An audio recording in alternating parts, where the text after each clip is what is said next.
নমস্কার। আজকে আপনাদের কাছে নিয়ে এসেছি বাঙালি বা তথা সবারই অত্যন্ত প্রিয় বড় বড় হাঁসের ডিম। সবাই নিশ্চয়ই এটা ভালো খান, আর এইটার রেসিপি তো সবারই জানা।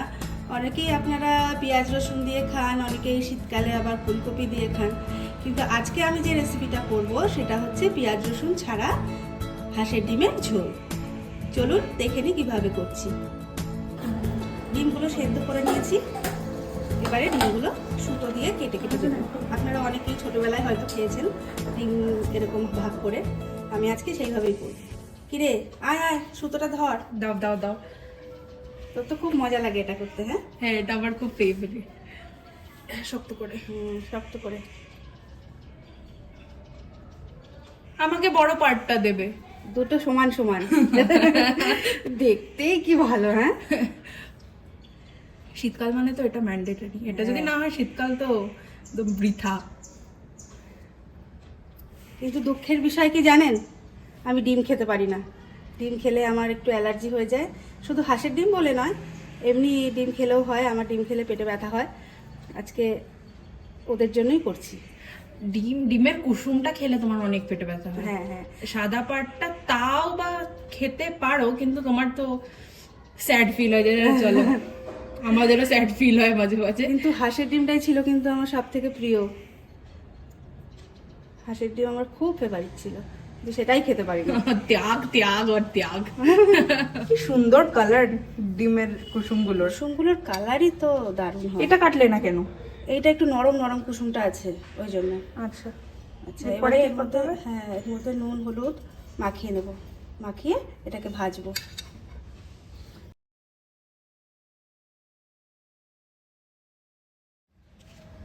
ডিমটাতে নুন হলুদ মাখিয়ে নিয়েছি। এবার ঝোলের জন্য নিয়ে নিয়েছি লম্বা লম্বা করে কেটে রাখা আলু, আর নিয়েছি টমেটো, আর নিয়েছি আদা বাটা, হলুদ লঙ্কার গুঁড়ো, নুন, আর ওই যে ধনে জিরেটা ভেজে নিয়েছিলাম সেটা বেটে নিয়েছি। আর ফোড়নের জন্য জিরে, গোটা জিরে আর তেজপাতা। কড়াইতে সর্ষের তেল দিয়ে দিয়েছি। সর্ষের তেলটা গরম হয়ে গেছে, এবার এক এক করে ডিমটা ভেজে নিচ্ছি।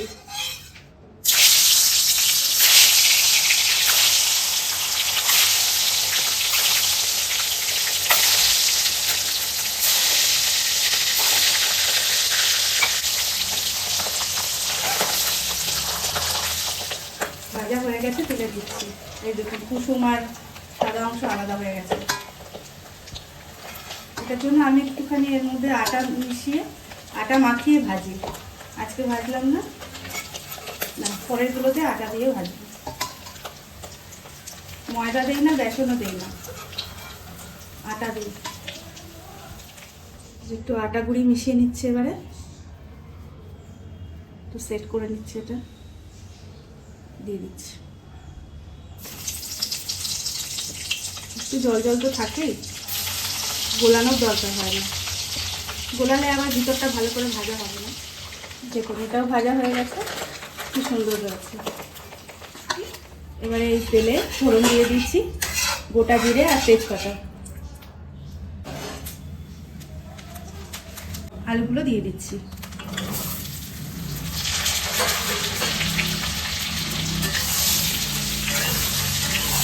যদি তেল লাগে পরে একটু দেবো, এখন তো তেলটা ফেনা ফেনা হয়ে রয়েছে, বোঝা যাচ্ছে না। দিয়ে দিচ্ছি একটু হলুদ, নুন, ভালো করে ভেজে নেব। আলুগুলো ভালো করে ভাজা হয়ে গেছে, পুরোপুরি সেদ্ধ হয়নি। আমি এর মধ্যেই মশলাটা দিয়ে দেবো। আর তেল মনে হয় আর লাগবে না, আর দিচ্ছি না করে। দিয়ে দিচ্ছি আদা বাটা, জিরে গুঁড়ো, লঙ্কা গুঁড়ো, হলুদ, নুন। টমেটোটা পরে দেবো। একটু জল দিতে শোনা দিচ্ছি, এর মধ্যে একটু জল দিয়ে টপ করে।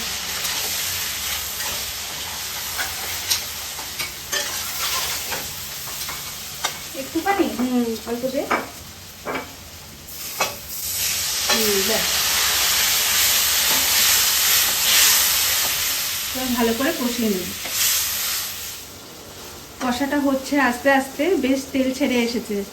এটা কিন্তু অত তাড়াতাড়ি কষানো হয়ে গেলে বা শুকিয়ে গেলে সঙ্গে সঙ্গে জল দেওয়া যাবে না। গ্যাসটা কমিয়ে আস্তে আস্তে বেশ কিছুক্ষণ ধরে কষাতে হবে, তাহলে টেস্টটা ভালো হয়। মশলাটা কষা হয়ে গেছে, এবারে দিয়ে দিচ্ছি টমেটোগুলো। টমেটোটা দিয়ে আবারও বেশ কিছুক্ষণ কষাবো।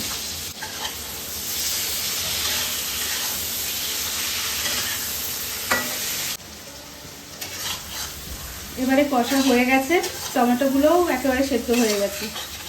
এবারে দিয়ে দেবো গরম জল।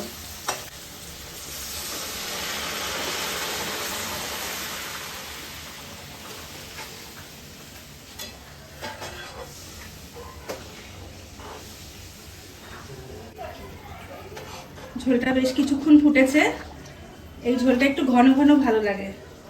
তো এবার দিয়ে দিচ্ছি একটু আটা গুলে রেখেছিলাম ঝোলটা যাতে একটু ঘন হয়, তাই আটা গোলাটা দিয়ে দিচ্ছি। এবার দিয়ে দিচ্ছি একটুখানি চিনি। দেখ তো শোনা নুনটা ঠিক আছে নাকি, ফুদে আগে ফুদে।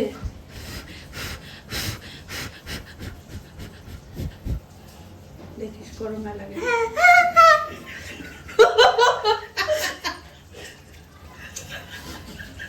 ঠিক আছে, মাস্ট হয়েছে। কি গরম, ফুড দেওয়ার পরে যদি ঠান্ডা হয় আমি কি করবো? আচ্ছা, ডিমগুলো দিয়ে দিচ্ছি এবারে।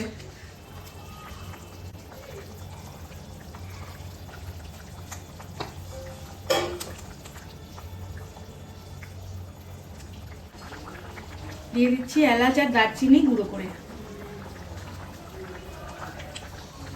লবঙ্গ দেইনি আমি এটাতে, শুধু এলাচ আর দারচিনি।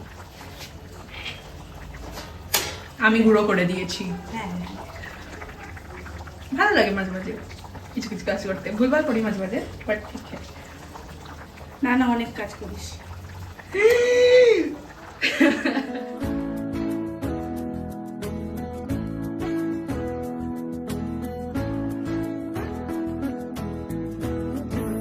হ্যালো গাইজ, ওয়েলকাম টু অর্পিতার হেসেলে। আজকে আমি আবার রিভিউ দিতে এসেছি, কারণ আজকে হয়েছে হাঁসের ডিম। আর হাঁসের ডিম তো মোস্টলি সবারই ফেভারিট। এই ঝোলটা স্পেশালি জিরা দিয়ে বানানো হয়, আর জিরা দিয়ে ঝোল আমার খুব একটা পছন্দ নয়, কিন্তু এই ঝোলটা পুরো পুরো দিদুনের বাড়ির মতো। মানে মাও এরকম সেম বানায়, আর দিদুনও এরকমই বানাতো, কারণ ওখানে শ্রীগুরুর দীক্ষিত সবাই, পেঁয়াজ রসুনটা অতটা ব্যবহার হয় না, বলতে গেলে হয়ই না। তো এভাবে ঝোল বানাতো, এটা আমার খুব ভালো লাগে। মানে একটা পুরো দিদুন দিদুন ফিল, সেটা মা বানায়, তাই জন্য খুব ভালো লাগে। এবার টেস্ট করে নেবো এটা।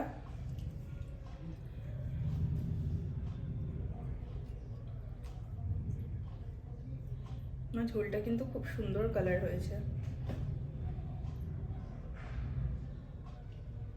খেয়ে দেখ এবার কেমন লাগে। তখন তো জিভ পুড়িয়েছিস, হাত পুড়িয়েছিস। তখন তো ঠিকই ছিল, এখন তো পুরোটা কমপ্লিট হওয়ার পরে। এই ঝোলটা খেলে আমার ছোটবেলার কথা মনে পড়ে সব সময়। এই ছোটবেলায় তো, এখন তবুও একটু পেঁয়াজ রসুন দিয়ে হয়, ছোটবেলায় একদমই হতো না। এরকমই ঝোল খাওয়া হতো, আর মুরগির ডিম খাওয়াই হতো না, হাঁসের ডিম খাওয়া হতো।